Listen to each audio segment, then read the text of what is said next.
Welcome everyone to the live stream. I'm your host, Tiger Stacker. Happy 4th of July, everyone. This is the 250th anniversary of the semi-quincentennial of the birth of our nation. Today, we're going to talk about some of the thought processes that have been in our community leading up to this holiday and also what might happen shortly thereafter. Everyone has their opinion of what might happen, and history has not been written yet. This is not an attempt to spread hyperbole nor conspiracy theories. But in discussing these things, we want everyone to use their critical thinking skills and keep their eyes and ears open. Please keep in mind we are not financial advisors and this is not financial advice. Do your own due diligence on where to place your money that you've worked so hard for. In addition, I also want to apologize for the delay in the live stream. We've had some technical issues that we had to work out. That's why we're a little late. So please forgive us in advance. My guest today is well known to you by many in the community. He started his channel a little while before I started mine. He has experience in banking and macroeconomics. He's also a huge fan of surfing. He started his channel with a very clear image of being a very clean-cut individual.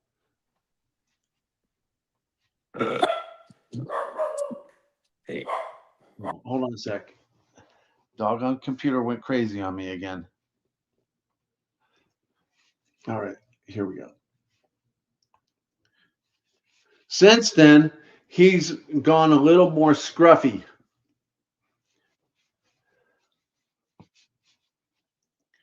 And I've seen where he has actually thought about becoming a boxer similar to the 1920s. But then I heard he's starting to want to become the newest Blackbeard the Pirate. So, where's my cursor?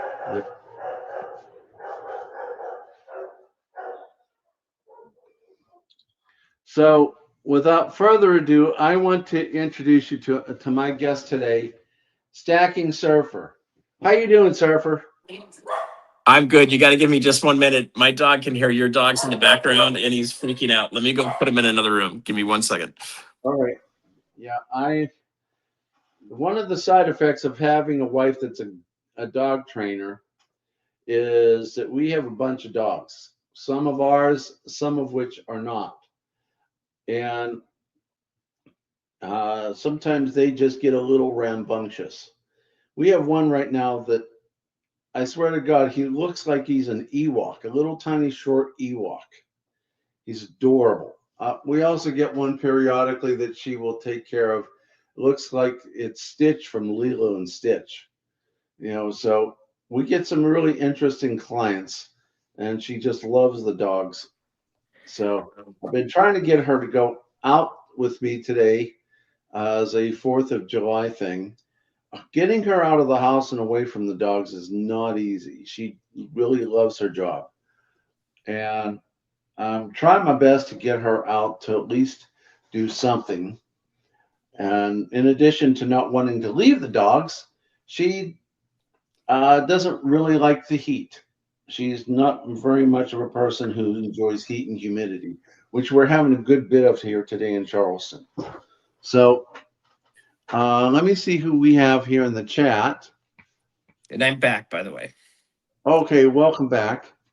I'm trying to see who we got here in the chat. We have Frank McCain, Happy Tiger, Melissa, my channel, WWIDH, which I think used to run by the name Me, Silver Serpents, and I think that's all we've got right now. So welcome, everyone. We got a really interesting set of things to talk about today.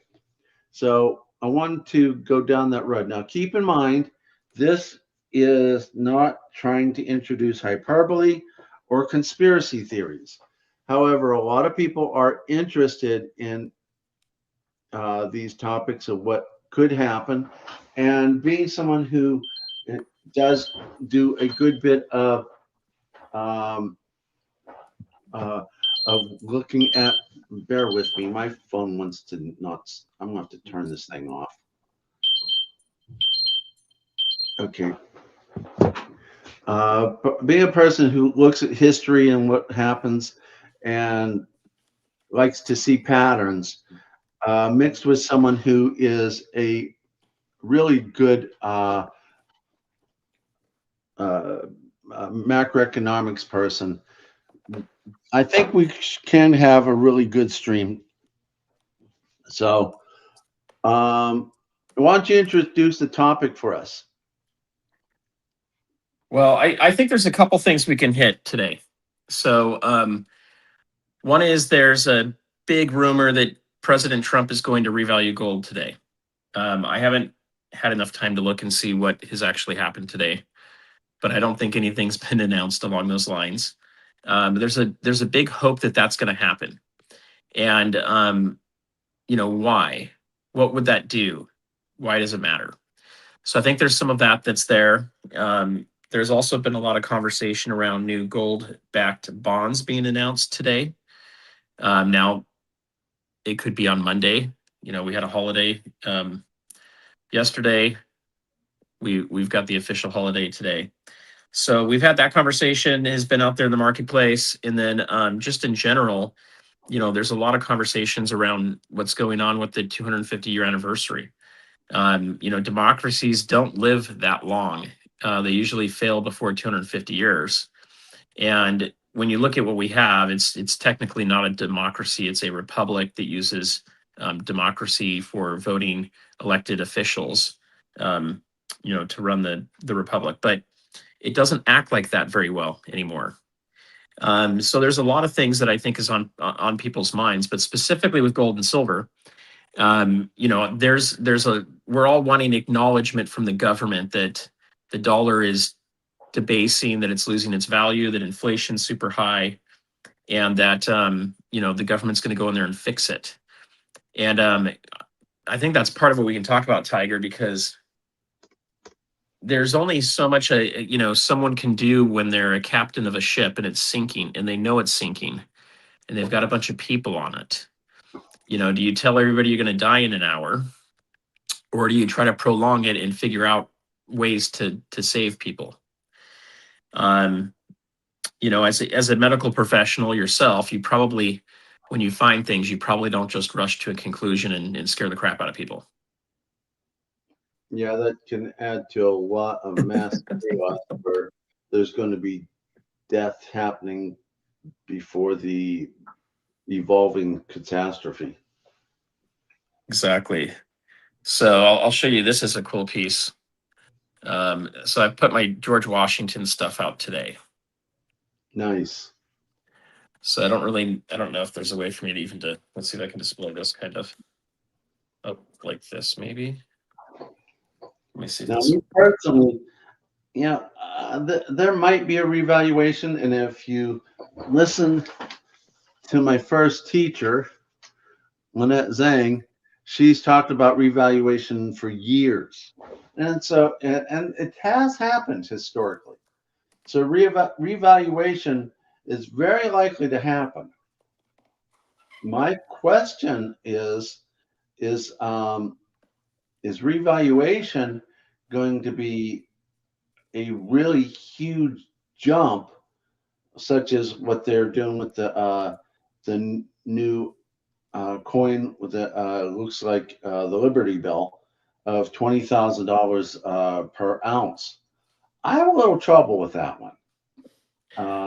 Well, so here's what that all means, Tiger. So when you look at all the money on the planet, let me see if I can pull up the numbers real quick. Give me just a second here. As we're doing, I'll start talking as I'm going to search AI because it'll be faster. Anything we put on from AI, you guys always should go and check.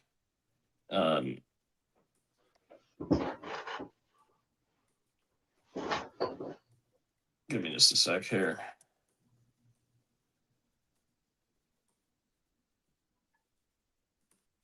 I'm asking Grok how much money is on the planet in US dollars, in US dollar denomination. Is that just the paper money, or is that all the derivatives and the Yeah, all derivatives, everything. So let's see what it comes up with in just a second here. But it should break. Okay, it didn't understand that. Let me add that in there.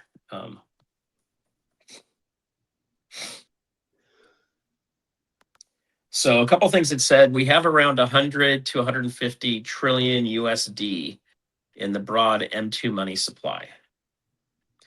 So that's like how many physical dollars are out there. Or that's not physical dollars, because that's also the digital, what's in the bank, what's in your house. There's $8 trillion in coins and currency that's been created.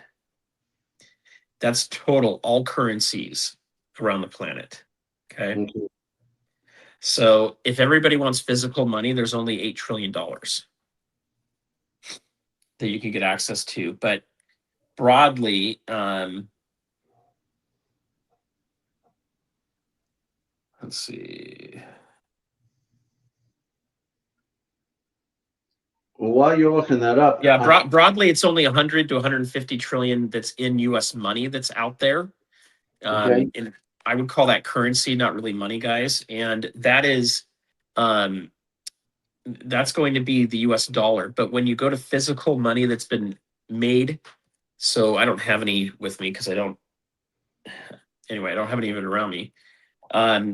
Paper dollars, change, all of that stuff worldwide from all the different countries, there's only 8 trillion of that is what it's telling me. Okay. Yeah, the AI doesn't understand things here very well. Let me add in all value on the planet. Well, while you're looking that up, I'm going to say it this way. If we jumped up to $20,000 an ounce immediately, I think there's going to be a worldwide domino effect. It can go in multiple different directions. And although I can't foresee which way the dominoes will fall, just knowing the nature of human beings, I believe that it will start impacting everyone negatively, and we're going to have a worldwide and national problem. So, I can see it revalue into, I don't know, 5,000, maybe 10,000 if the government decides to pull that card. But I don't think they're going to yank it up so high. My personal belief is that the U.S. Mint is trying to capitalize on wealthy collectors who want to buy those really expensive coins and metals, gold and silver, similar to what they've done with other products not long before made that they had at auction so they can get the most amount of money. That's my personal take on the matter. I might be wrong, but I just see a whole bunch of domino issues happening nationally and globally. Yeah, so I think there's a couple things to look at. First off,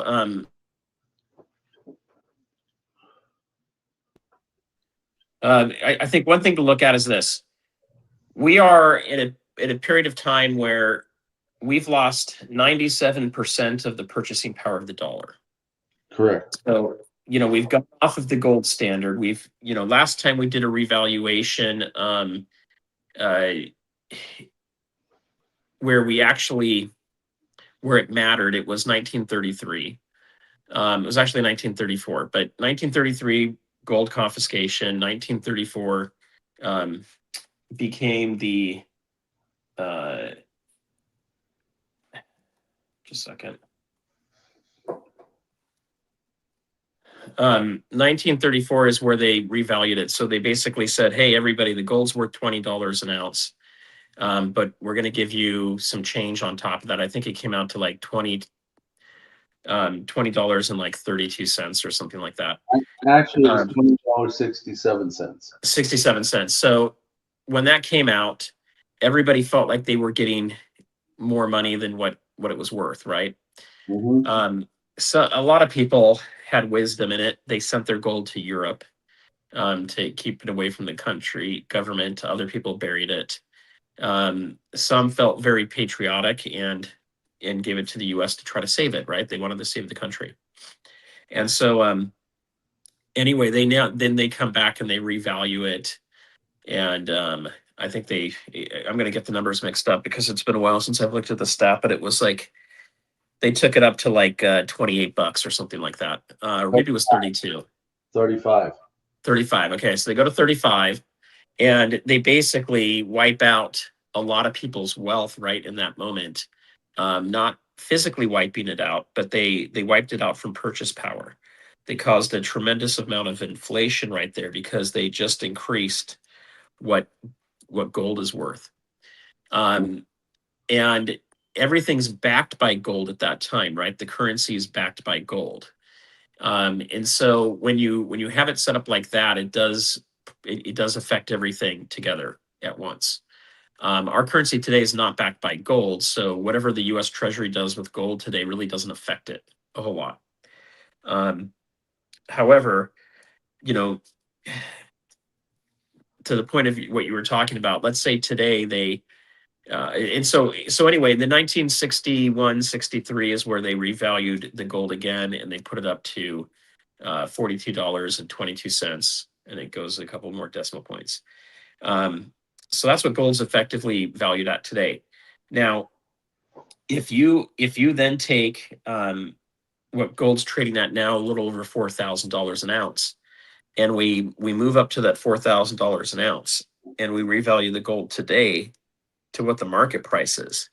We basically take our value from about $11 billion to just shy of $1 trillion. I think it's in the $800 billion range. We get to 5,000, it gets to the $1 trillion mark or a little above it.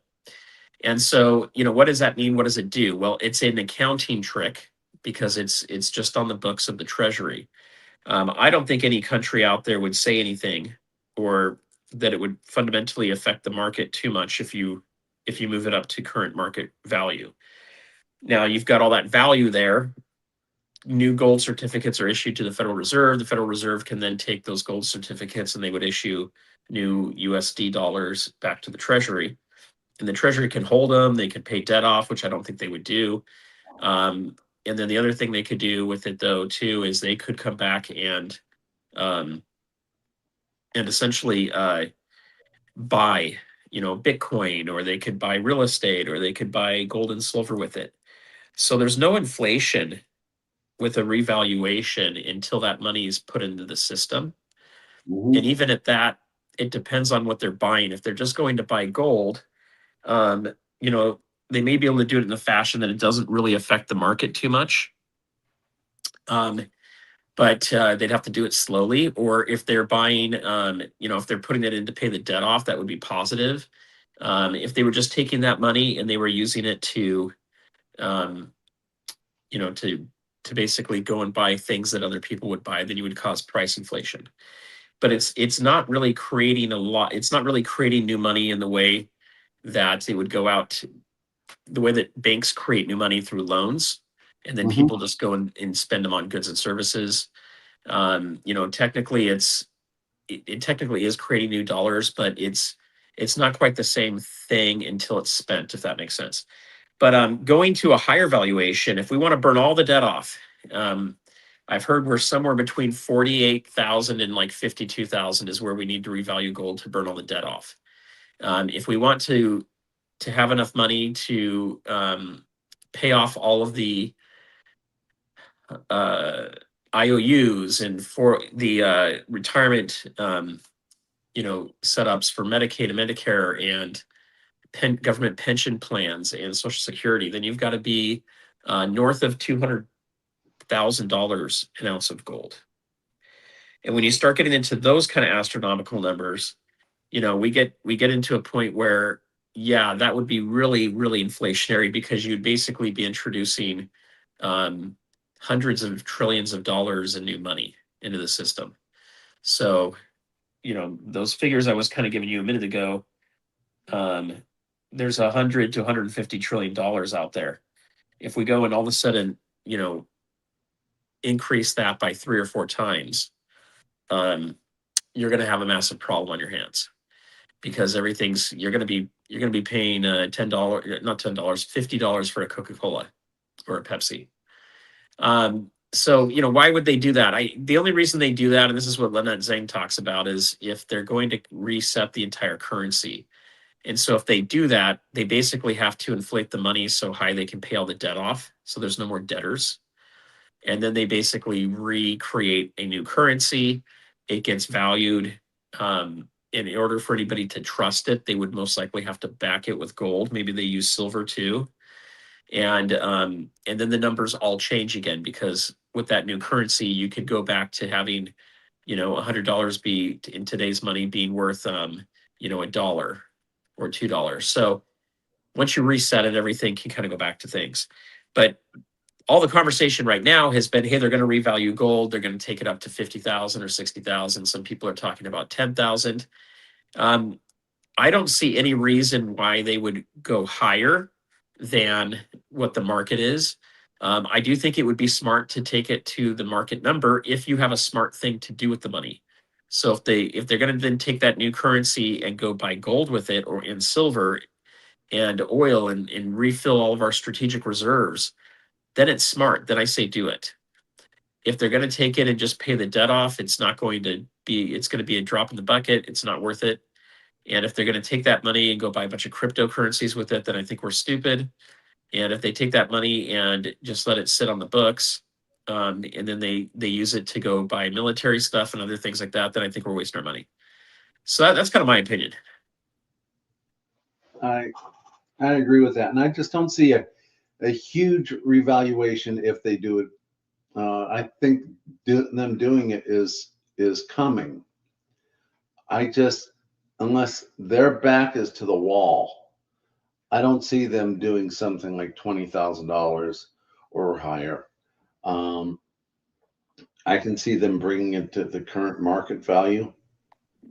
I just, they don't like to do major jumps historically because that will set off the people, especially those of us who have learned our lessons from history. Then they want to hide their plans so that everything helps them. But I don't see them doing a big astronomical thing unless there's something I don't foresee that's going to be avoiding some other black swan event. Well, the thing too, though, you got to think about is the U.S. currency is the world reserve right now. We seem to be infighting, even among President Trump seems to be infighting himself. You can do a couple things. One, you can be the reserve currency, which then requires you to export your currency to the world. And you do that by being able to buy cheap goods and services, which means you no longer manufacture it. You make a lot of dollars. They go out to the world. Those people want those dollars because they're valuable. It's kind of this whole engine that gets created. And part of that engine to work right, we have to basically kill our manufacturing here. So when he talks about bringing manufacturing back, we need a much weaker dollar. Otherwise, you're asking the citizens to just like double or triple or quadruple pay for things.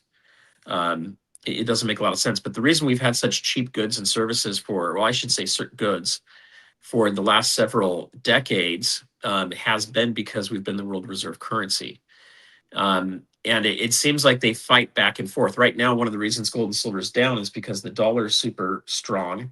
The Japanese yen is having massive problems. And so they're no longer able to do the Japanese carry trade where they basically would continue to buy all of our debt up, allowing this debt engine to continue to work. So everything's starting to unravel. that's why I think the stable coin's coming soon, because it's a way to keep buying US treasuries. Outside of that, we're going to fall apart. I do hope that they announce today or Monday a new gold-backed bond. However, listening to Rob Keynes the other day, he made a lot of sense on this. Any announcement for a gold-backed bond is an announcement, and that the United States is aware that their currency is falling apart, and that it's not strong enough, that it needs gold in order for people to want to still hold it. And so I think that is the crux of where we're at, Tiger, is we know we have a massive problem, but we don't really want to alert anybody to it. So, just like in all these disaster movies, if there's a meteor that's going to hit the earth and it's going to kill 99% of the people, when do you tell them? Do you try to hide it for as long as you can, even if 50 years in advance? Do you hide it as long as you can so society continue to function, especially if you don't have a good way to stop it or to survive it? That's kind of the situation we're in here. Is there's this big debt meteor that's going to hit the United States. It's going to wipe out our money system. We don't want to tell everybody about it, because if we do, then everybody's going to panic and it'll cause the collapse early. And there's one way, though, to get around that, and that's, buying this stuff. So converting your currency into gold and silver, it'll survive a collapse. You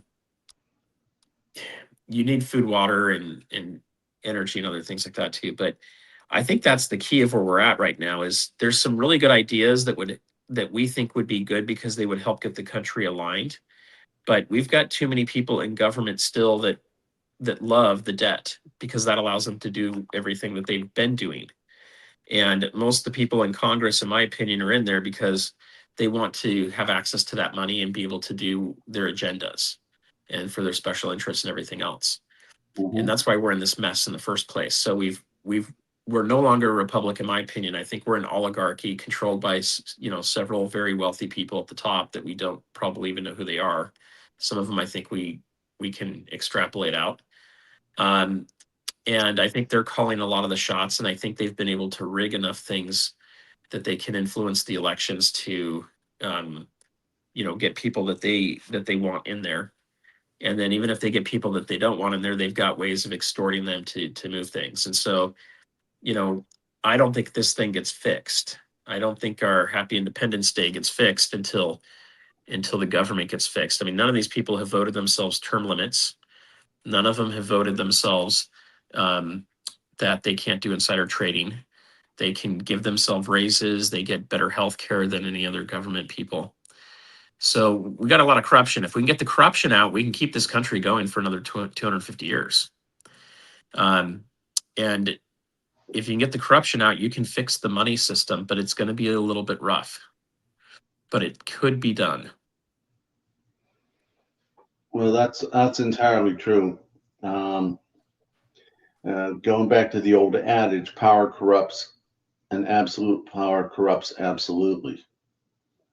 The other thing I wanted to point out is, I think it was last night, I watched an interview with Jim Rickards. He brought something to my education that I never thought of before.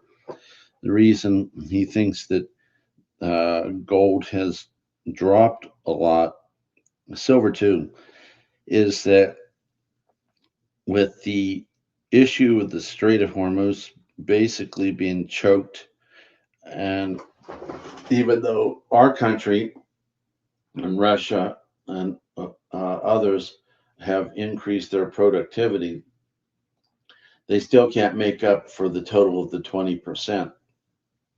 So the price of oil has gone up, and some of these countries can't afford the increased price because they're still buying them in dollars. So they're selling their gold to get U.S. dollars to buy petroleum products, and that has caused a lot of the problem to our current gold prices, especially. I don't know if you've heard that one or not. Yeah, no, that's a temporary thing. But that's what the gold's for, right? The gold is there to be used as money. And notice that they're using their gold. Why would they use the gold? Because it's the most available money that's there, right? The Mhm. currency is just an IOU. It's not real. Um, I leave comments on people every once in a while that paper money is worthless, and they're like, "You're so dumb.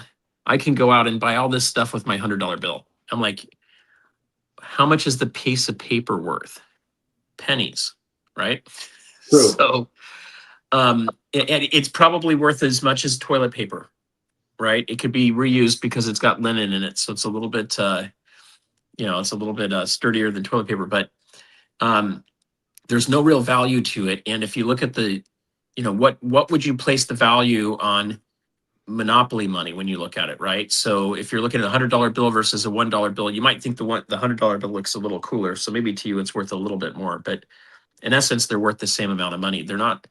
Um, they're not like these gold backs, right? Where you have a half gold back. If you put two of them together, it's the same value and the same amount of gold as a one gold back. And then if you take five one gold backs, it's the same as a five gold back, right? They're not fungible. The dollar is like that. Um, anyway, these are cool. If you guys don't have gold backs, I would at least consider getting some. But I have a stack of them here. I've Mhm. got a website that might be live right now, Tiger. I'll have to go look and see if it got live yet. It might be tomorrow. But we'll be selling. Hopefully, we'll have the best price for gold backs or pretty close to it on the site for people. But when you look at money and you look at currency and stuff, countries have to continue to function, and so that's why they're using the gold because it is the most available money, and they'll have to rebuy that gold back at some point to Mhm. restock. And so, you know, governments do silly things, right? They're trying to get people elected. They're trying to do different things like that. We should never be using our strategic oil reserves right now.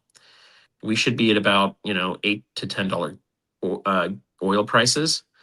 Sorry, gas prices with a much higher, probably closer to $150 to $200 for a barrel of oil. Mhm. But the West has been flooding it with all of their strategic oil reserves. Well, those aren't supposed to be there to keep the price down so people don't get mad. They're supposed to be there in case you go to war. True. Um, supposed to be there in case all of your refineries blow up and you need to move your military around to defend the country. It's crazy. So, what I would say here is I think our biggest problem we have in this nation right now is um, it's not any political party per se that's caused the problem. Everybody's done it. It's more or less just what happens in 250 years of a country. Countries are created as bureaucracies, and they get more bureaucratic over time, and so they start to have more and more middle management. Like for example, right now, public education. One of the reasons it's so expensive is they keep adding administrators. And I've got friends that are even big stackers in the community here too, and they've got relatives or family members that are administrators. You go back 30, 40 years, those jobs didn't exist there. And so they continue to add more and more middle management layers. And this happens in corporate, you know, um, private business as well as public. And it gets bloated. And so, our education isn't getting better, yet we're spending 3 or 4 times as much as we did 20, 30 years ago. And the reason why is we've bloated the organization.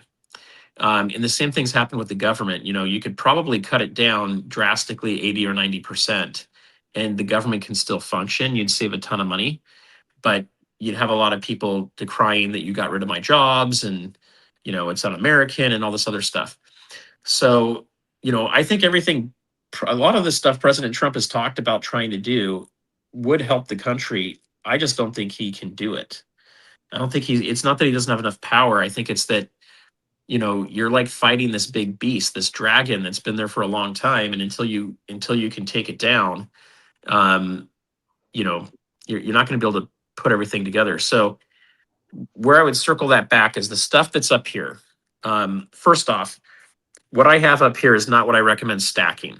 Okay, the metal behind it, yes, but the form function of it, No, because this is premium stuff. So this is more fun. You know, this is a 5 ounce of silver. 5 ounces of silver is 5 ounces of silver. It does not matter. It's always a bummer when you get a brand new coin from, you know, a place and it's cracked. But that does happen every once in a while, guys. And I just haven't had taken the time. But if I reach out to SD Bullion, they'll probably send me out a new one, or at least for a few bucks, I get a different one. But anyway, it's 5 ounces of silver. It's just been pressed into a nice shape, right? Mhm. And then it's had a cool design put on it that's Washington, and it's got the 250-year privy on it. And it's always funny, like this should be a thing that came out of the US Mint. Why is Samoa having to make this? But that's all I'll say about the US Mint right now. I think we've all been highly disappointed with the U.S. Mint. Yeah. So, but the point is, stack the gold and silver. Have fun with a few pieces like this. This one got sent to me from Specters. They do awesome jobs, guys. Their stuff is kind of expensive. Right now, it was not as expensive before we hit $100 silver, and then they've raised their prices because they kept them super low for a long time. And they ended up doubling their prices, and then, you know, stuff's come down and they just haven't, you know, really adjusted back down yet. But you know, there'll be a time where it's a little bit more affordable for some of these pieces, but they're limited edition and they don't make them again. So that's where you've got, like, if you really want a flintlock pistol from George Washington, you know, replica, I would just go buy it. Eventually silver is going over $100 here soon. Gold's going to be going back over, you know, 5,000. And so, you know, you want to get the best price you can and spend the least amount of money for stuff. But if you find something you really, really want, go for it. Excuse me. Like this is cool. I think they only did, I don't know, 100 of these or something like that. They didn't do a lot. They were early release, and it wasn't that much more than buying just a gold buffalo. And it is 4/9, so it is 24 karat gold, by the way, too. Don't know if it's focused. Yeah, I think it's focused. Can you see that okay? I see it. Let me make you big. Hold on. It's a little fuzzy. Yeah, I got to figure that out for the auction. I don't know. I might have to use a different camera. Put your thumb over top of it for a second or two and then take it away. It doesn't seem to help. StreamYard does not like iPhones for some reason. Okay. So I'm gonna have to work on that. But anyway, it looks good, guys. It's just the camera's not cooperating with the technology. But you know, to me, this is the stuff you want to own. Now, is it going to explode in value overnight? Are you going to be rich from it? No. And if you're buying gold and silver to get rich, I think you're missing the whole point. Gold is to lock in the wealth you have today. If you don't have any wealth, don't worry about gold, buy silver. Silver is going to go up higher than gold is percentage wise. It's going to make you more money, but it's going to be a volatile roller coaster. So I still think we're going to get down to probably $48 silver, maybe below that. To go much further below that, I think we're going to need to see a big stock market crash. And that could push all the prices down. But sooner than later, and it could be in the next couple of months, it could be in the next year or two. But before 2030, I do think we're going to see these prices, you know, multiples higher than where they're at today. Mhm. But that doesn't mean that you get rich from that. You're going to see, one of the reasons it's going to go up higher is there's more inflation. So I do think gold and silver will outpace inflation, but I recommend people get rich by starting businesses and earning income that way. You know, taking advantage of tax law the way it's set up. Look, tax law is set up by the rich, so learn how the rich play the rules and take advantage of it. It's not breaking the law. They set the law up in a certain way so that W-2 people pay the most of it. And those that have their own businesses have the way of getting around it. But that's how I make money, or from other investments that create cash flow. I can teach you guys ways to create cash flow from gold and silver, but it puts your gold and silver at third-party risk, and it also puts you at risk of losing it. And so for that reason, I'm a little bit hesitant on, and I really haven't put it out there because I'm hesitant on trying. I don't know if I should introduce and teach people things that could get themselves into a lot of trouble. Yeah, then they might turn around and blame you, or even worse yet, litigiously blame you. Well, they do that all the time anyway. So that's why we have LLCs. You can sue something that doesn't own anything. It won't do you any good, and the attorneys won't proceed with it. But when you look at stuff, this is what you want to own, in my opinion, to lock in your wealth. It's also what you want to have for your savings. I don't recommend going 100% into this stuff. I think you should have cash flow that's coming in. If you're retired, you definitely need to have cash flow coming in unless you can live on Social Security. And even at that, guys, I think it's gone in about 10 years. If they don't do something drastic. And I think they would be committing political suicide for everybody that's in office if they allow it to fall apart. So more likely than not, they're just going to go print trillions of dollars to fund Social Security.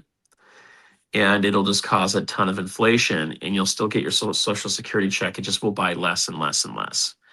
So if you like to do the things you do today, you got to find ways to increase your money. This will help you do it. But if you're buying this thinking, hey, I'm going to get rich off of this, then you're thinking like a crypto person. And go look at the crypto people. Some of them made money off of it, but if you do your research, majority of the people lose their money.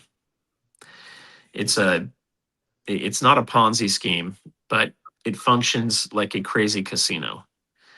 I know silver feels like that right now, but it is a different thing. Hey, Tiger, I wanted to show you a couple of cool things that I've got. Okay. Is that okay? Yeah. I don't know if you have any more questions. I feel like I just totally gave a big political rant, but it is the 4th of July. Well, I made you big so you can show everything, number one. Number two, in case anyone didn't hear the early part of the live stream, I want to wish everyone happy Independence Day. Hopefully we will have another 250 years as a nation. Hopefully we'll get everything worked out. I know that we have a ton of our own problems in this country, but we have a whole lot less problems than others. So, something to keep in mind. And we have air conditioning. We have air conditioning. That's true. That's one of the reasons I keep the wife out of the house. I mean, you guys, you can't be in the 21st century if you don't have air conditioning. I don't get it. My daughter's coming back on Sunday, tomorrow, from being in Paris for a month. No air conditioning and the biggest heat wave that they've ever had. Wow. I think she's kind of done.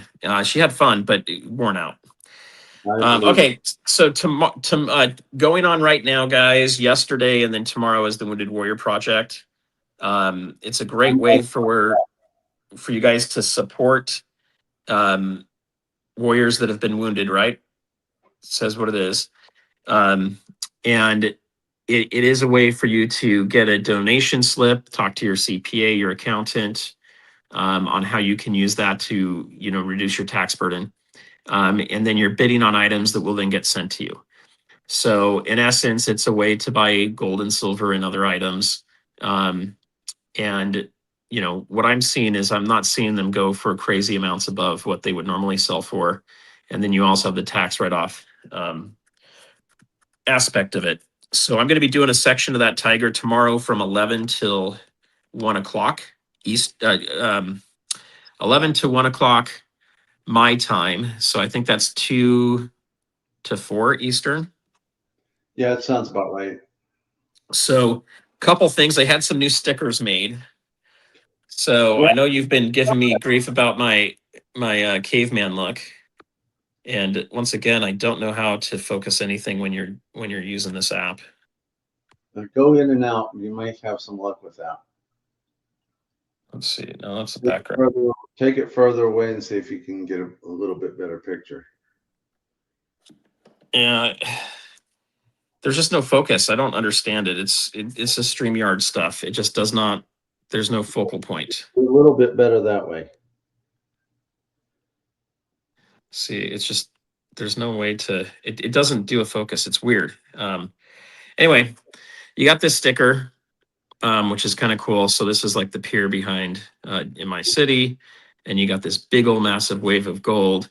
It didn't quite come out the way it's supposed to on the picture. This is supposed to be all silver. It actually looks more gold here, but it's supposed to be the Silver Surfer with a bunch of hair. But hey, that's what happens when you do stickers sometimes. And then I've got this one here, which is going to be on my website. It doesn't totally look like me, but it kind of looks like me. So these are, I'm only doing 10 of those stickers. And I'm not even going to give all these away tomorrow. But I used to do a lot of stickers. I just don't do a lot of giveaways anymore. People complain too much. When you give these away, they don't want them. They throw them at you. They want 1 ounce coins. And you know what, guys?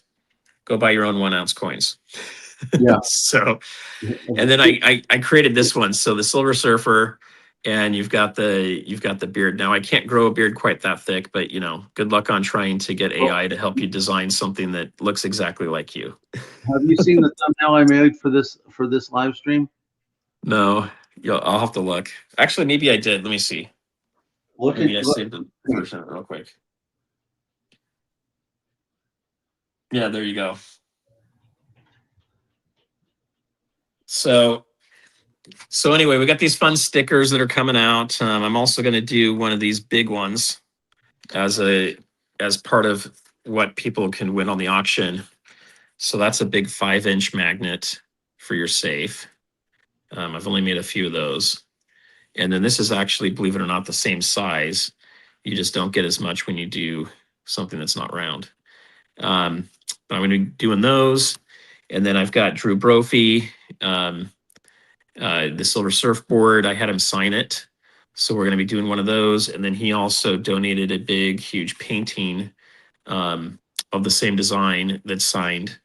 I think it's like a 3.5 foot tall canvas. And then I went to Tangible Investments. I got Tangible Investments to do a whole bunch of coins that they're donating. And then I've got another company. Let me get the name of it again. It's Coins for Anything. They're the largest challenge coin created company, I believe, in the world. But they sent me a bunch of these really cool challenge coins. Like this is 9/11 stuff. Nice. So these are going to be given away tomorrow as add-ons to some of the auction items. Anyway, there's a ton of them. Some of them are even like, have medical on them, Tiger. So like this is a medical one.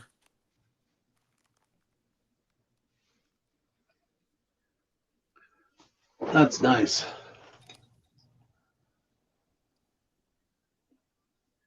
So you got stuff like that. You've got police, you've got military. There's a couple religious ones that are in here too, Christian ones. Let's see if I can find them real quick to show you guys. So there's like a St. Michael.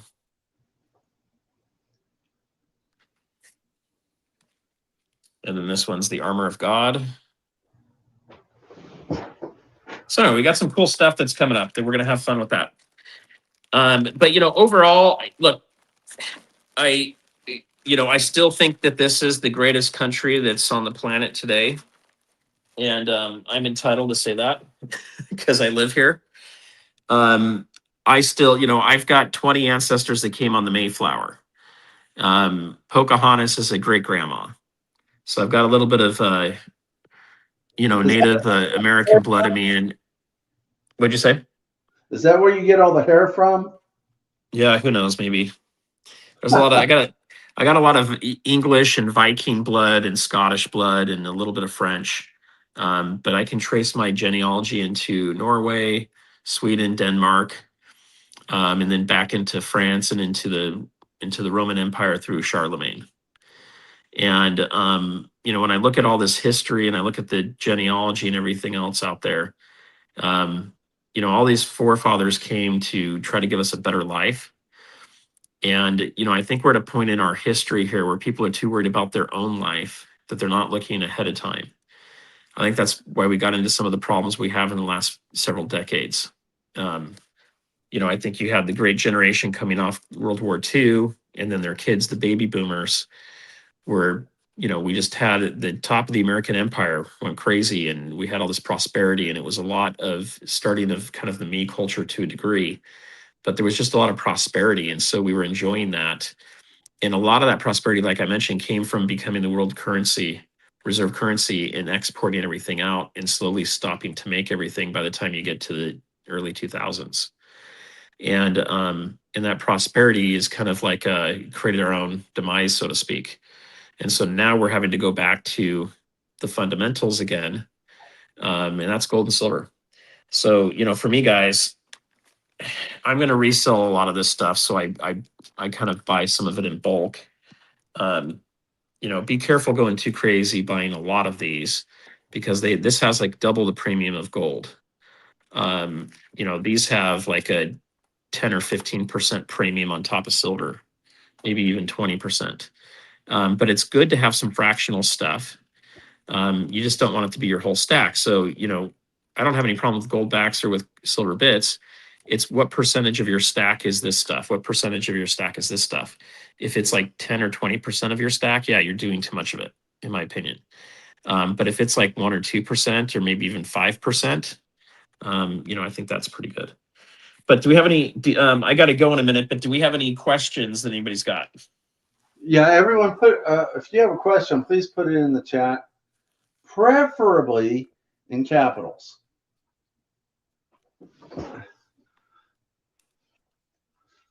Let's see here. Let me see. I'm going to see if we can put stuff back on the screen. Oh, that's back. Awesome. I got one of my features back. Just to make everyone aware, I had a little problem with a communications thing.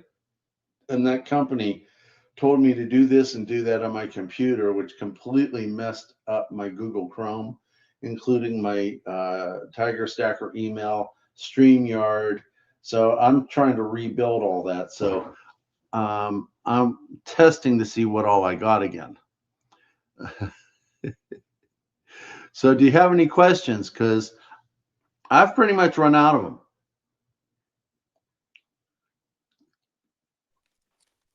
Well, let me ask you this real quick, Tiger, as people put some questions in there. You know,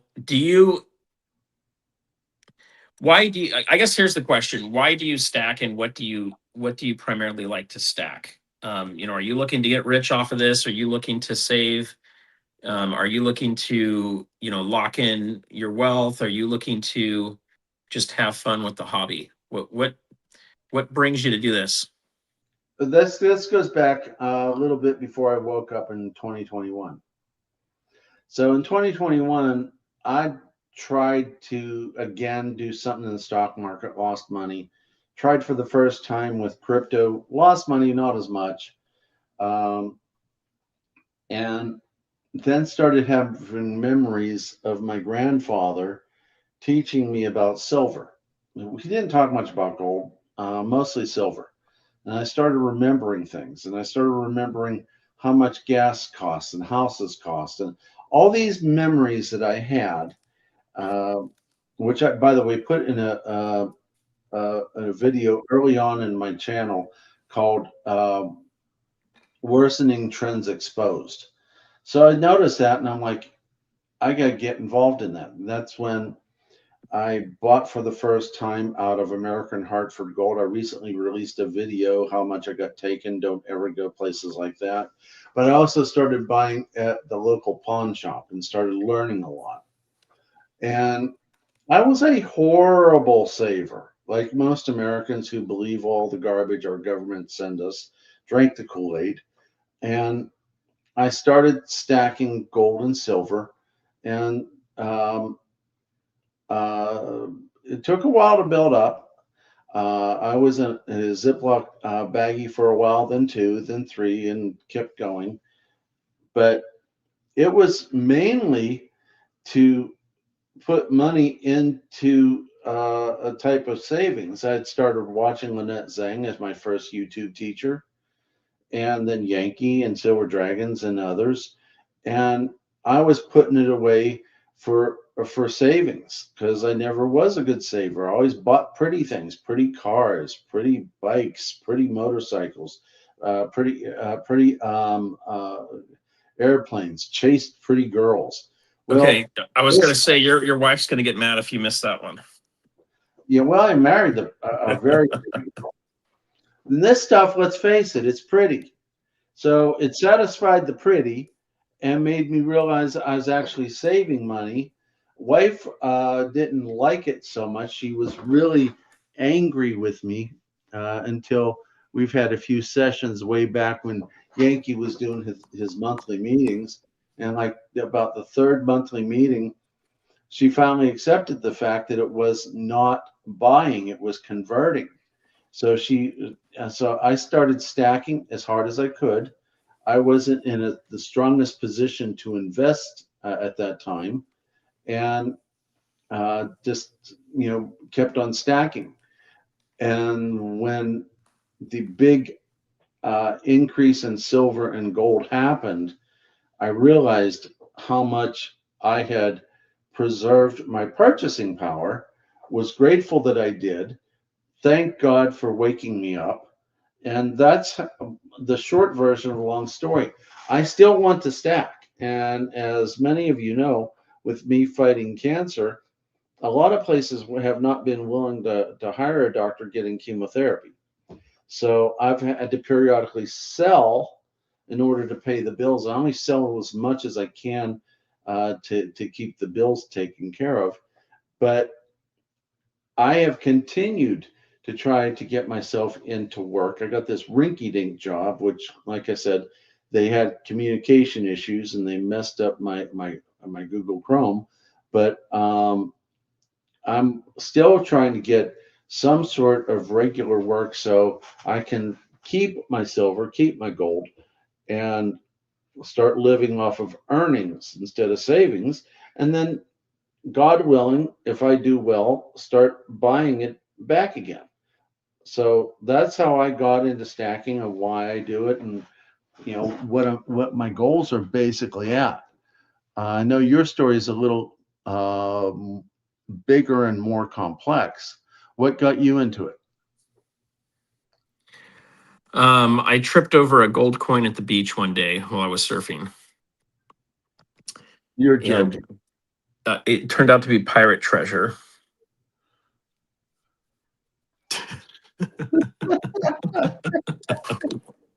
Oh, for God's sakes. Oh no! So it's gonna be. Let me see if my website's live real quick because I told my story there. I don't want to contradict myself and have people tell me that I don't know what I'm doing. Let me just check something real quick. Um,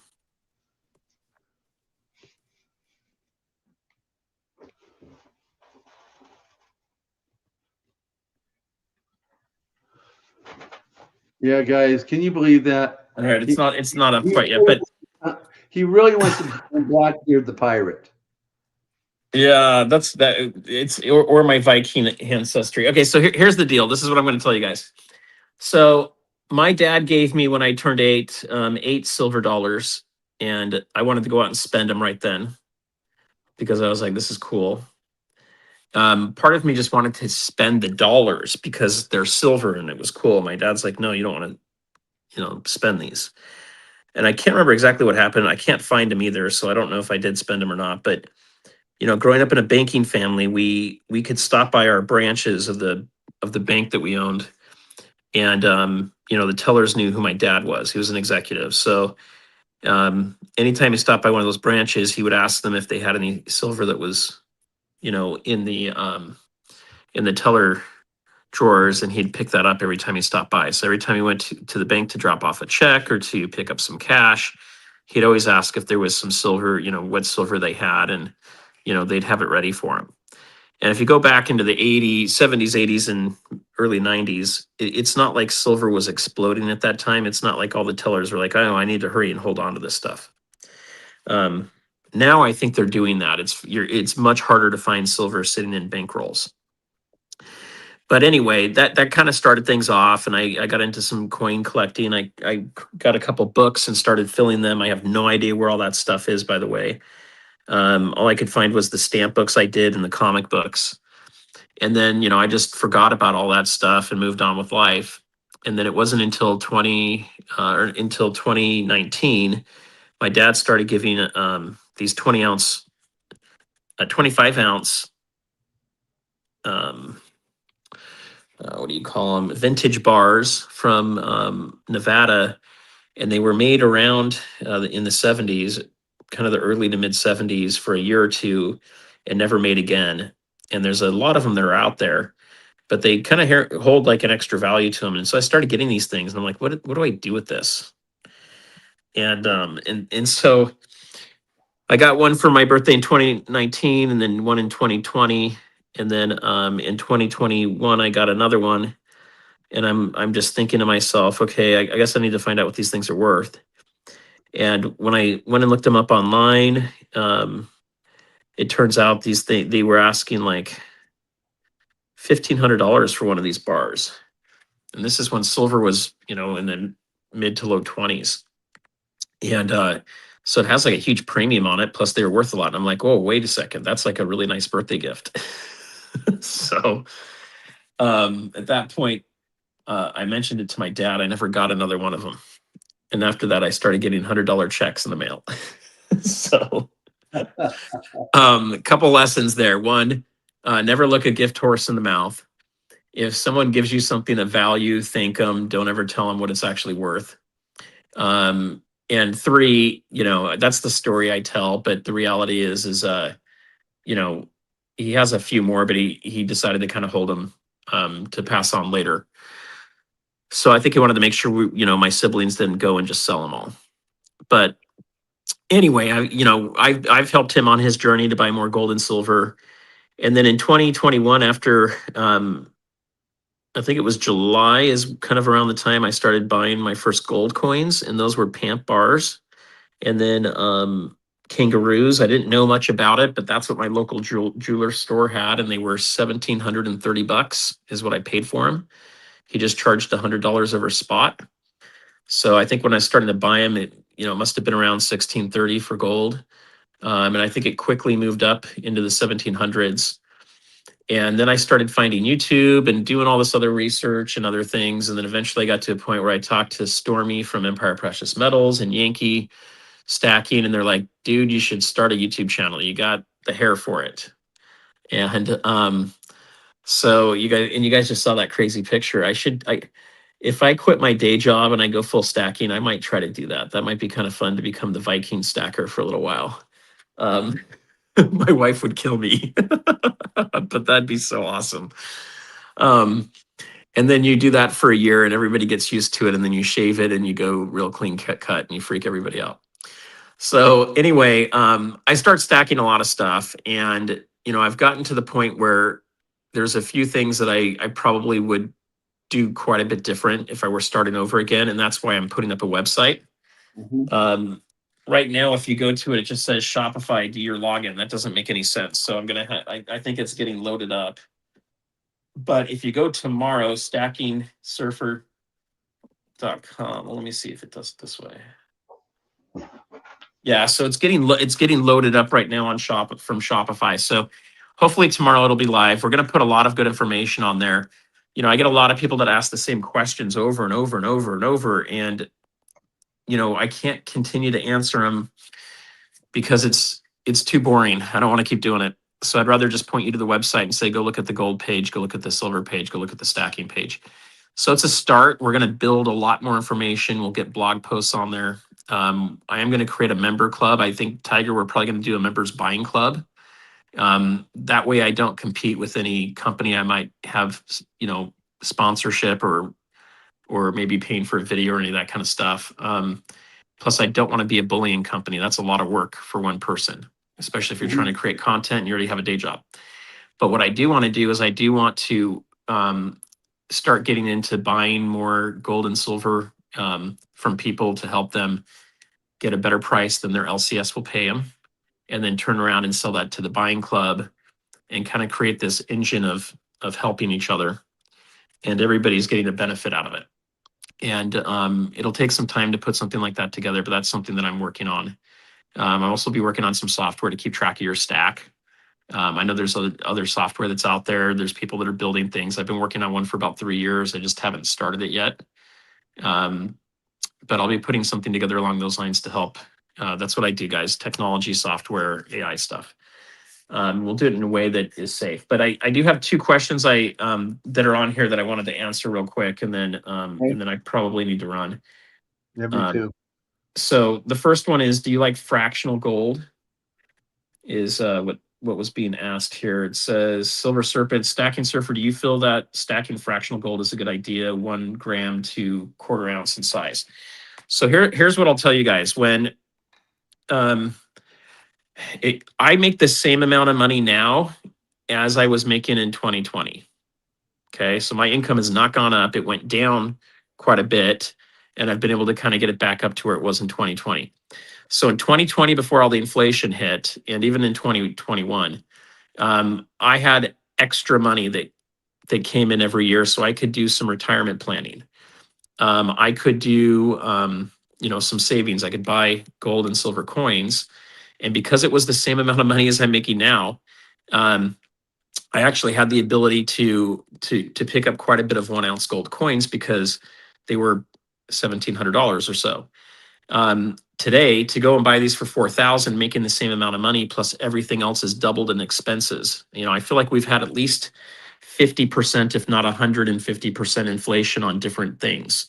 This has become so much more expensive for me to do. So like this year, this will probably be the only ounce of gold I pick up right now for the year. Like I don't have extra money. So I'm someone that Andy Sheckman mentioned that makes a lot of money a year, and I live paycheck to paycheck. I live in Southern California. I pay 50% in taxes.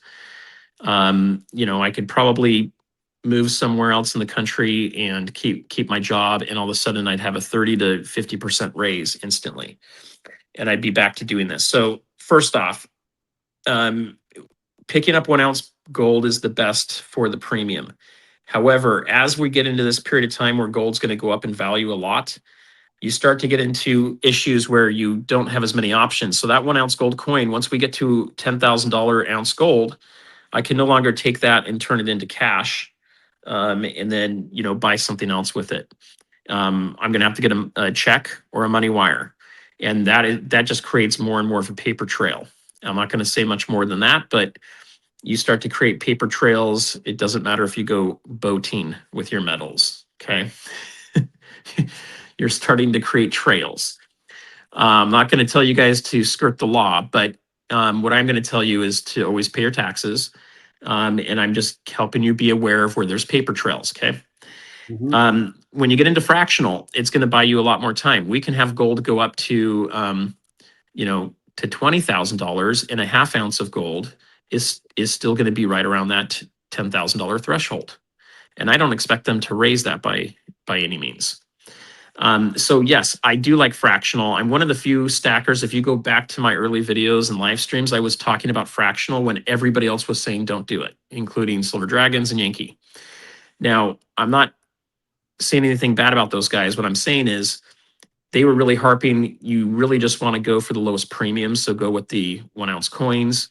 And they're not wrong about that. But what I was also saying is at some point the price is going to go up, and it's good to have the fractional still.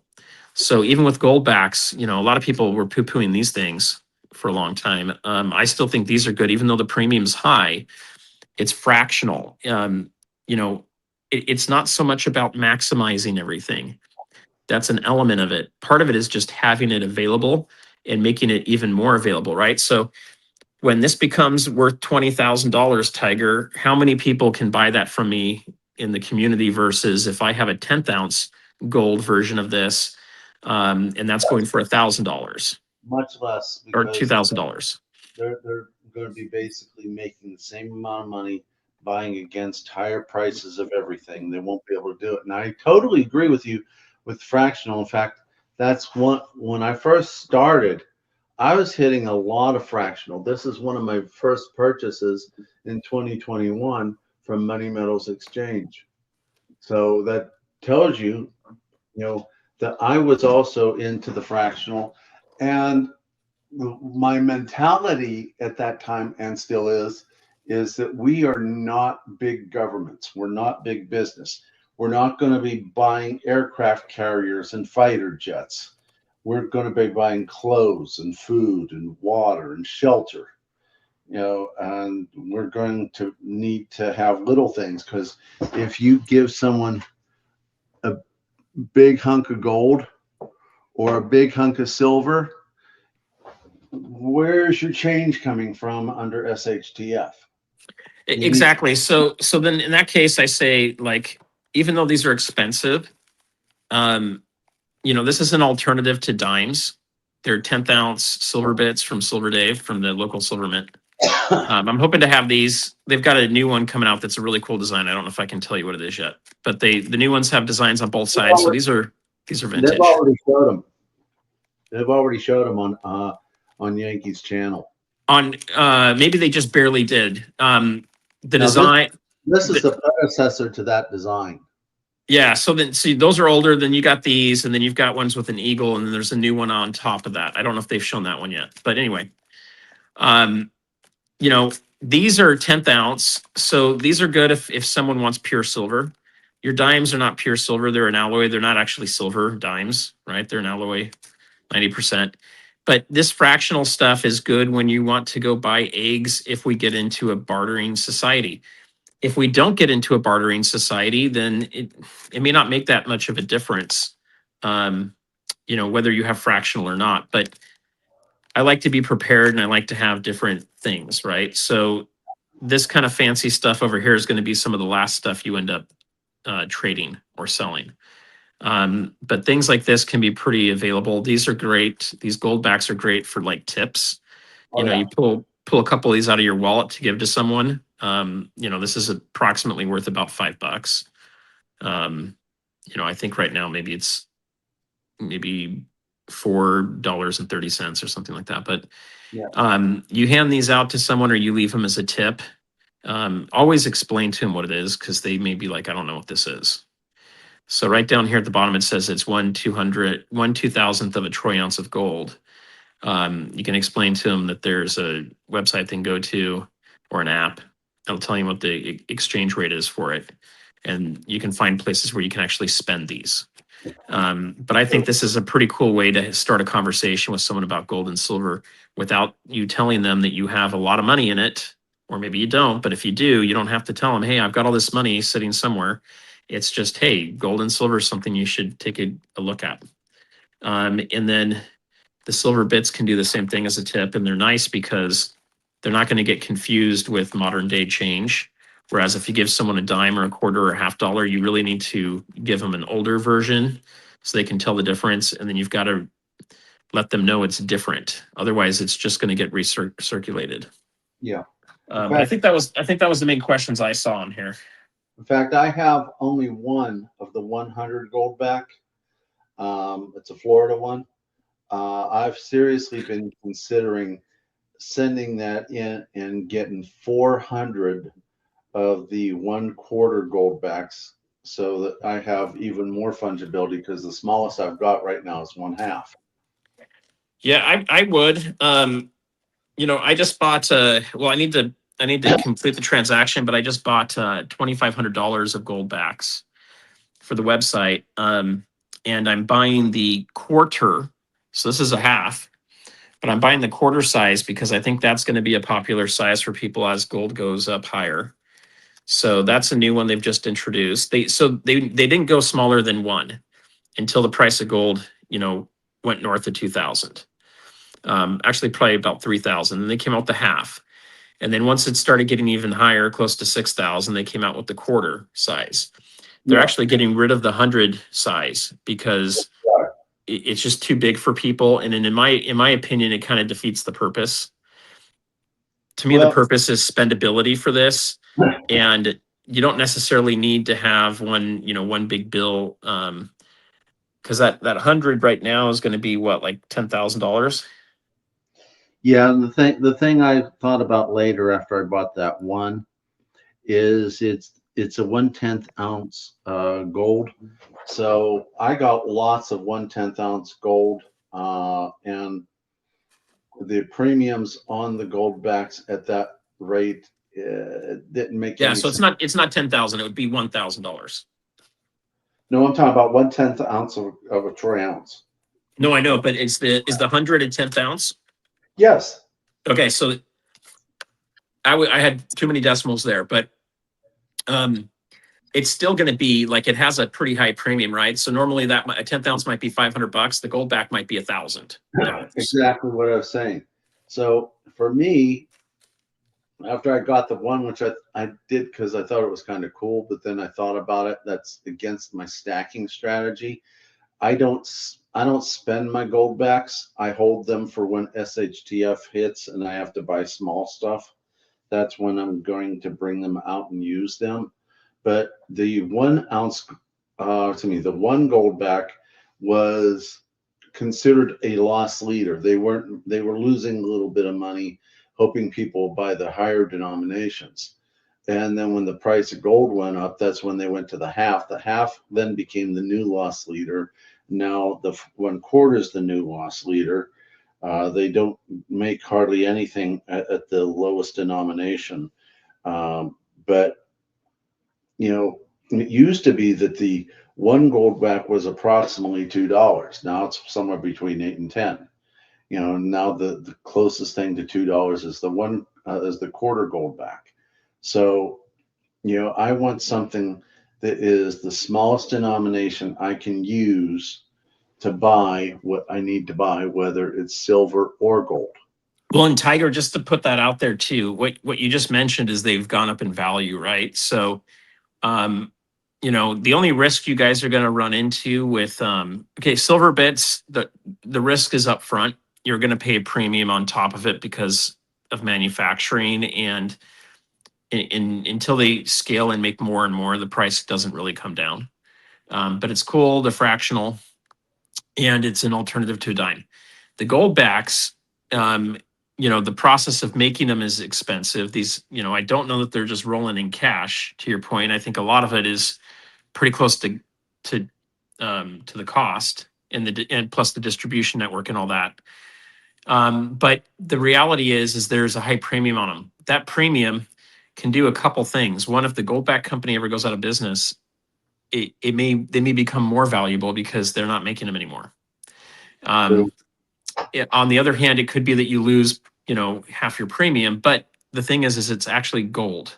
So this is 24 karat gold that it's made out of. So you're never going to lose the actual weight that's in there. You might lose some of the premium, but that's it. I've got a handful of these sitting at UPMA that earned it's either 2.5% or 3% interest.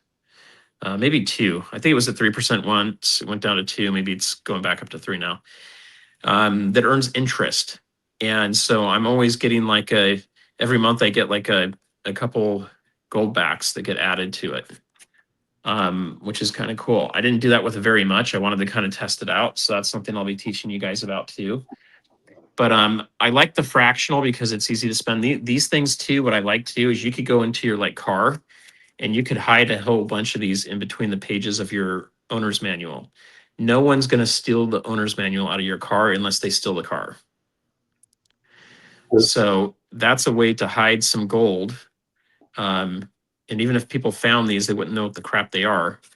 But that's a way to hide some stuff in there. I think these are also very lightweight to put into a go bag.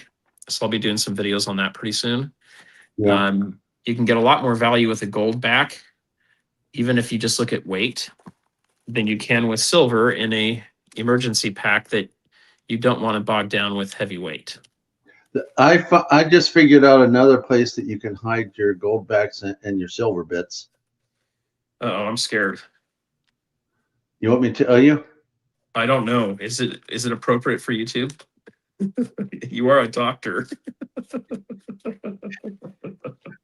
Now I'm definitely going to tell you. Always hide your small pieces of precious metals in your beard. Oh gosh.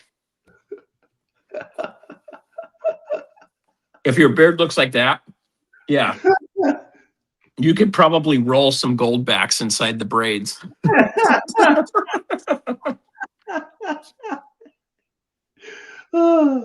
So I guess in ending of the that question and everything, I still like 1 ounce gold coins, because especially ones that you like the design of, because you can actually see it without having to put glasses on.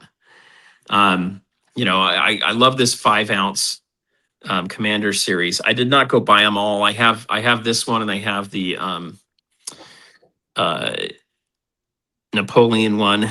I think it's a fun series to chase if you want. I kind of missed a few of them, and I just didn't go with them. And then a couple of them I didn't really care for the design much. I've kind of gotten past the chasing sets too much on modern stuff, and I focused it more on the old stuff. So, like I've got, someone was, I think it was Silver Serpent too, asking about gold pre-33 versus modern gold. And so, if I look at it by weight and value, I have a lot more pre-33 than I do current bullion. And I do that for a couple of reasons. One, it's history. They're not going to make it any more of it. Two, it's what rich people buy. And why does that matter? Well, the rich people have not been buying gold and silver. They're still in NVIDIA. They're still into their businesses. They're still owning a lot of other assets in real estate. And so the only people that are stacking at this point are your ultra rich. And it's still a fraction of what their overall wealth is. Like an Elon Musk, for example, worth $1 trillion. How much gold and silver do you think he has? My guess is he has some, but it's probably not in the billions of dollars worth. And, so if he decides he wants to go buy more, if you want to buy $10 billion worth of gold, you're not going to be doing that by buying gold eagles and gold buffaloes. There's not enough of them around to buy. You're going to be buying, pre-33 gold coins that are going to be worth $5 million a piece to try to, get to that kind of value. So that's another reason I look at pre-33 is I think once we get to the point where the money really starts flowing into gold and silver, you're going to see the premiums on pre-33 come way back up. The downside of pre-33 is if you either need to buy it at the same price of like melt, or you do need to get someone that's a collector that can kind of help you navigate that. Because just buying an MS65 of a common date may not actually go up in value much down the road. You might be better off just buying an MS61. So, I've probably overpaid for certain coins, and when I started doing that, and some of them may not appreciate like I'm hoping they will. And that's where I think you got to have some advisors that are going to help you through that. But most of my stuff is in that.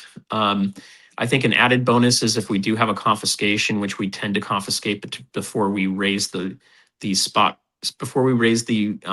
in revalue gold above current market prices. We've done confiscations. There's kind of that added hope that it would survive that too. Now that it's seen as more history and things like that, but nothing's guaranteed, nothing's in stone. So I would not hurry and sell all my gold and go buy pre-33 because I'm worried about a confiscation. I don't think we have enough data that says that's something you need to do. But it's an added bonus to it. And they're just cool coins. My favorite coin design of all times is the $5 Indian. It's in Coos, so it's I don't even know how they do that, but instead of it just being stamped, it's almost like it's etched in there. It's more of it's the different stamping technique. It's just really cool looking. If it's in Coos, it just pushes the gold in. Where if it looks more like the Liberty, which is more of a regular coin-like design, it pushes the field in and raises the what you want to see. So you need more pressure because you're pushing the field in, as opposed to an incuse, which you're just pushing the design in. Yeah, exactly. So I think that's really cool. And then, overall, guys, like, I don't exactly know what Chad Wolf is saying here. It's it looks a little cryptic for me, but the way that he's written it out there. But by no means do I say go put all of your money in gold and silver and just put it in a safe in your house and wait for the end of the world. That's not living. That's not enjoying life. And all of a sudden you get to a point where you come out of the bunker and everything hasn't happened the way you thought it was, and you've just you've let everything pass you by. Don't do that. I'm having fun with this thing. I mean, I never wanted to put my face on YouTube or on the internet or anything. I wanted to hide myself, and all of a sudden I got stickers. I mean, holy crap. How'd that happen? So what are you saying? Are you trying to tell me that this is the new way to hide your face? Well, so once you do a face reveal, you have to get creative to hide your identity a little bit. I did go to my conference, my conference for the software company I work for this year, and a lot of people did not recognize me at all. Like, I was standing right next to them, and from the side of their face, they introduced themselves, and then I let them look at my tag, and they were like, "What? Oh my gosh," because I hadn't talked to them in a while. So here's the thing. Like, I'm kind of stuck showing my face. I can't do a whole lot, so I will never do a full stack reveal. Excuse me, as long as I'm still showing my face and you guys can see all that stuff, at least unless I'm going to like my vault and I'm showing you that it's in the vault and I don't have it at my house. I just, for security reasons, I don't want someone trying to follow me home thinking it's all here when it's in a vault. I show my face. I live in California. It's safest to do that. Yes, there's third-party risk to it, but there's third-party risk to everything. And here's the reality. If we get to a point where all the lights go out and you're never going to go more than 30 miles away from your house, and a big portion of the population is going to die in some big catastrophe, SHTF, your gold and silver is not going to do crap for you. Okay, you better have seeds, you better have ammunition, you better have like some hard skills on how to survive. Where your gold and silver comes in the most is when we have financial SHTFs. And I don't think that gets talked about enough. So like, I still try to have 6 months to a year supply of food for financial SHTFs just as much as a physical one, like a big earthquake or, EMPs or whatever else may happen. And the reason for that is if I lose my job and food becomes super expensive or hard to get a hold of, I've got that food to rely back on. I try to buy most of it that lasts 25 to 30 years so that I buy myself more time without having to have uncertainty with it. But in a financial SHTF, think of like 2008, where banks go down, the stock market goes down. Well, your gold and silver doesn't go down as much as those other things go down.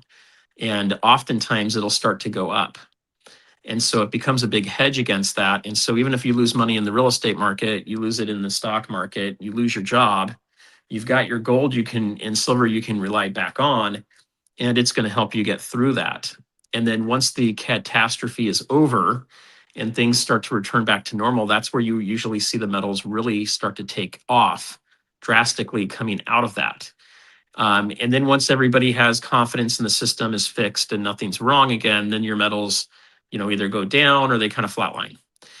So that's really where I look at it. But you need to have assets to cash flow. You need to be able to, if you have so much gold and silver, you're always having to sell it just to pay the bills. That's a problem, in my opinion. There's better ways to do it. But if that's what makes you secure and happy and everything, then I think, that's what you got to do. Well, Tiger, I'd love to go all day because I could. One thing I just want to point out, West Texas Stacker did say pre-33 is awesome. Would there be more of a premium on graded pre-33? Buying new pre-33 comes with risks to the counterfeits. So let me explain a couple of things on counterfeits. I've never heard of pre-33 being counterfeit gold. What they do is they'll take other coins from Europe that match about the same size, and they'll restamp over them. So your only real risk with the pre-33 and the counterfeit is it's not the metal, it's the premium you pay. So you might think it's an old coin that's worth let's say it's a quarter ounce of gold approximately, and someone's selling it for $10,000. So you think you're getting an ultra rare coin, and it turns out it's not. It's really just a quarter ounce of gold. I wouldn't be buying pre-33 gold from someone that doesn't know what they're doing. I wouldn't just show up to a pawn shop and buy pre-33 gold there. The caveat would be if it's graded, but if it's graded, you got to test it. And you need to go and use the apps like NGC or PCGS app and make sure that the coin looks the same on their picture as the coin you have in your hand. It becomes a little bit like monster boxes that are sealed. When you buy a sealed monster box of Silver Eagles, you don't open it. You don't actually know what's in it. The only way for you to know that it's real is either a paper receipt from the person that you're buying it from. But I'd say 80% of the time those don't exist. There's going to be a little label on the outside of the plastic box that you can go by, and then you can weigh it. And then it really comes down to where did you buy it from? And so there's a lot of trust in there. But when I go to sell a monster box that's sealed, the coin shop isn't going to open it up either. They want to keep it going as a sealed one. So it kind of continues to go in the system. Same with pre-33 in a lot of ways. It's just going to get sold back to someone else, and it's going to keep going in the rounds. But if you want to be double safe about it, you want graded pre-33. And then the second thing you want to do is make sure you're buying it from a reputable company. Third, you want to be able to verify that it's gold. And then fourth, if you've got someone that that has a good eye for it, they can usually tell you whether it looks like it's a forgery or not.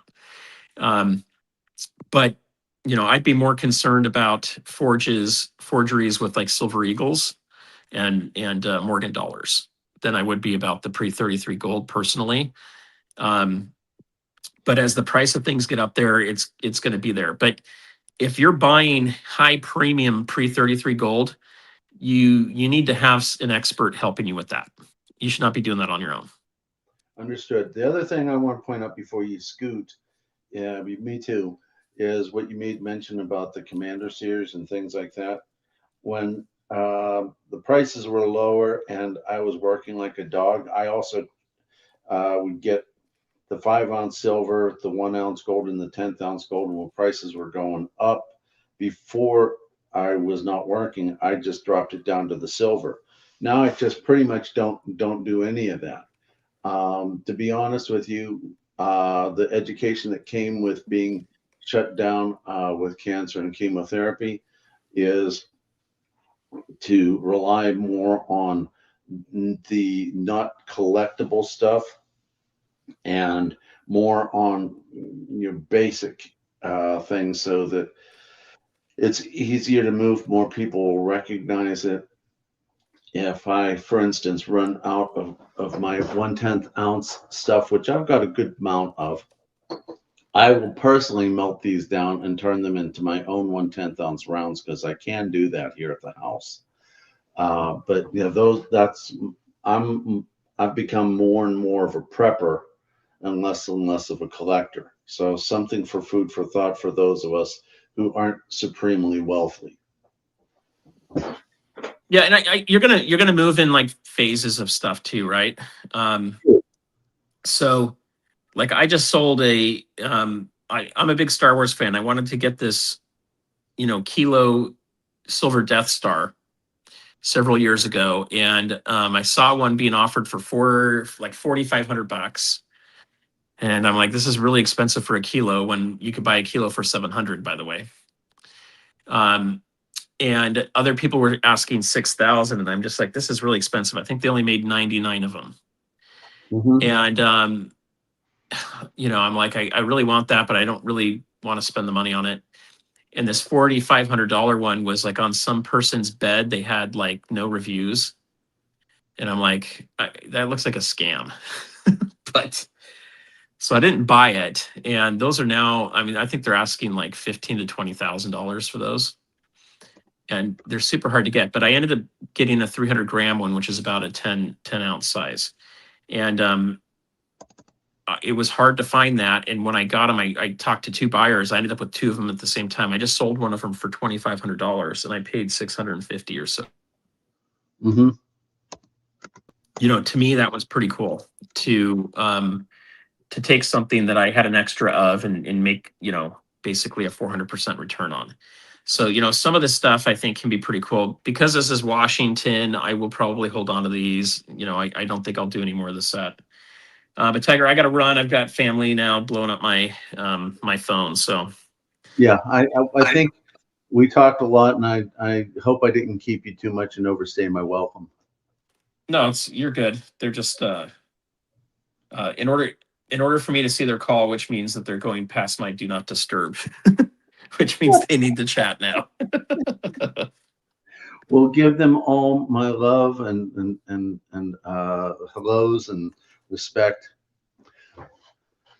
So I want to thank everyone for coming. Thanks, Surfer, for coming. I hope we educated you all. Have a wonderful 4th of July. Happy Independence Day. Enjoy your family. Enjoy your meals. Remember our founding fathers and our men and women who serve and who have served, especially those who've paid the ultimate sacrifice.